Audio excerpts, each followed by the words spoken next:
সালামু আলাইকুম। Cuisine express বাংলাদেশে আরও একটি নতুন ভিডিওতে আপনাদের স্বাগতম। আজকে আমি মাটন কারির রেসিপি নিয়ে চলে এসেছি। খুব অল্প সময়ে এই সুস্বাদু খাসির গোশত কিভাবে রান্না করবেন সেটাই আজকে শেয়ার করব।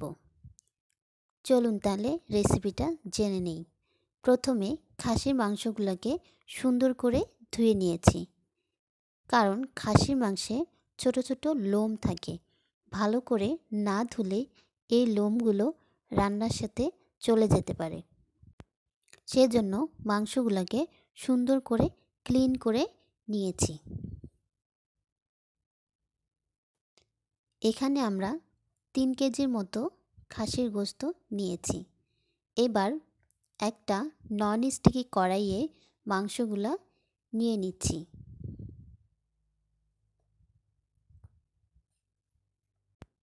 এই মাংসটা আমরা ম্যাজিক চুলায় রান্না করব। এখন সবগুলো মশলা এক এক করে দিয়ে দিব। প্রথমে কুচি করা পেঁয়াজ,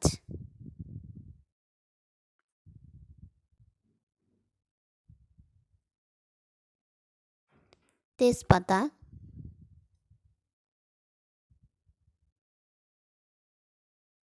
গোটা রসুন। রসুন বেটে দেওয়ার প্রয়োজন নেই, এমনি ভুনা করার সময় রসুন গলে যায়। এরপর শুকনা মরিচ বাটা আর আদা বাটা একসাথে বেটে নিয়ে দিয়ে দিছি।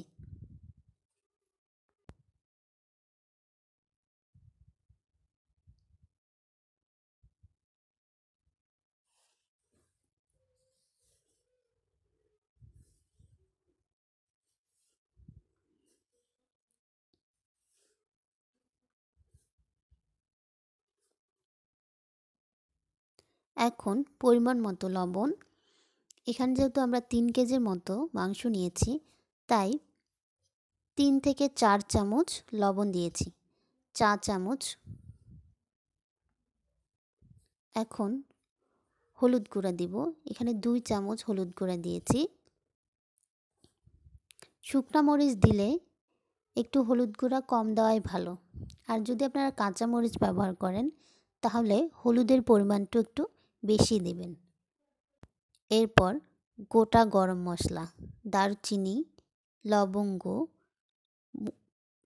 এলাচ, সাদা এলাচ, কালো এলাচ দুইটাই দিয়েছি। এখন লবণ। কেজিতে 250 গ্রাম তেল ইউজ করলেই হয়। এখানে আমরা হাফ লিটারের মতো তেল ইউজ করেছি। মাংসে তেল ইউজ করলে মাংস খেতে অনেক সুস্বাদ হয়, ভুনাটাও অনেক মজা হয়। এরপর সুন্দর করে মিক্সড করতে হবে। যেহেতু আমরা নন স্টিক কড়াইয়ে ব্যবহার করেছি এবং এটা আমরা ইন্ডাকশন চুলায় রান্না করব, তাই একটু সুন্দর করে কষিয়ে নিচ্ছি। আর এখানে আমরা অল্প একটু পানি ব্যবহার করব, কারণ সিদ্ধ করার সময় খাসি মাংসের যে পানিটা থাকে সেটা বের হয়ে আসে। তাই ইন্ডাকশন কুকার, যেটা নন স্টিকি কড়াই, এটা একটু প্রেসার কুকারের মতো কাজ করে। তাই এখানে কম করে পানি দেওয়াই ভালো, কারণ এখানে পানি বাষ্প হয়ে উড়ে যেতে পারে না।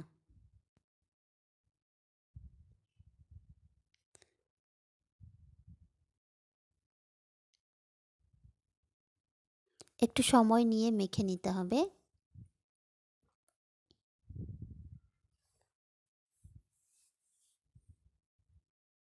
দেখতে পাচ্ছেন সুন্দর করে মাখানো হচ্ছে। এরপর যেই পাটায় আমরা আদা আর শুকনো মরিচ বেটেছিলাম ওই পাটাতে সামান্য একটু পানি দিয়ে সুন্দর করে মশলাটা সহ দিয়ে দিব।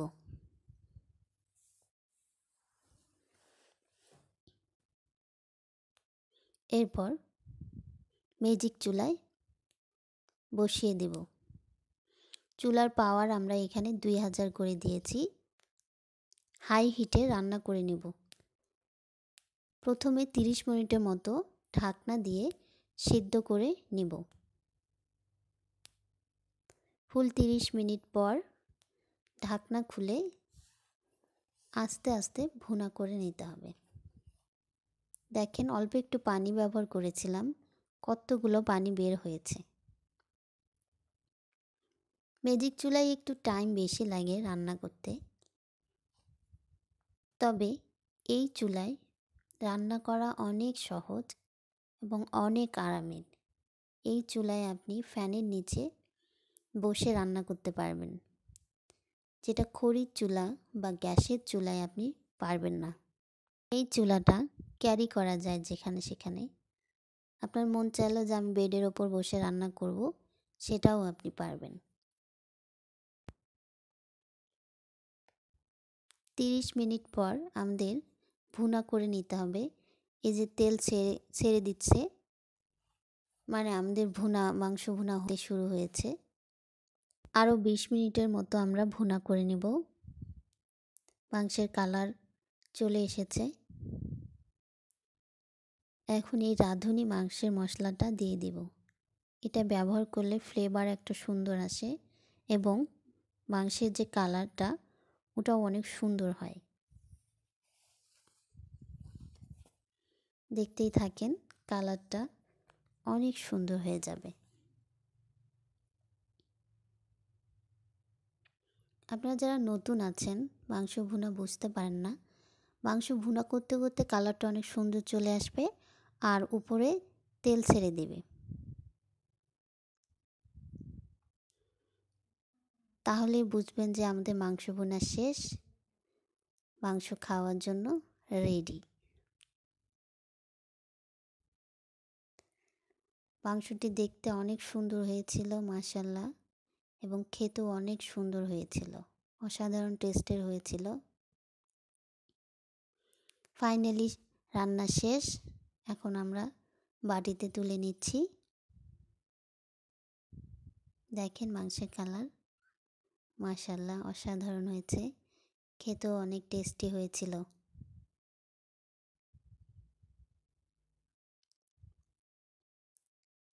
আমাদের সাথেই থাকুন আর মজার মজার ভিডিও দেখুন। আল্লাহ হাফেজ, সালামু আলাইকুম।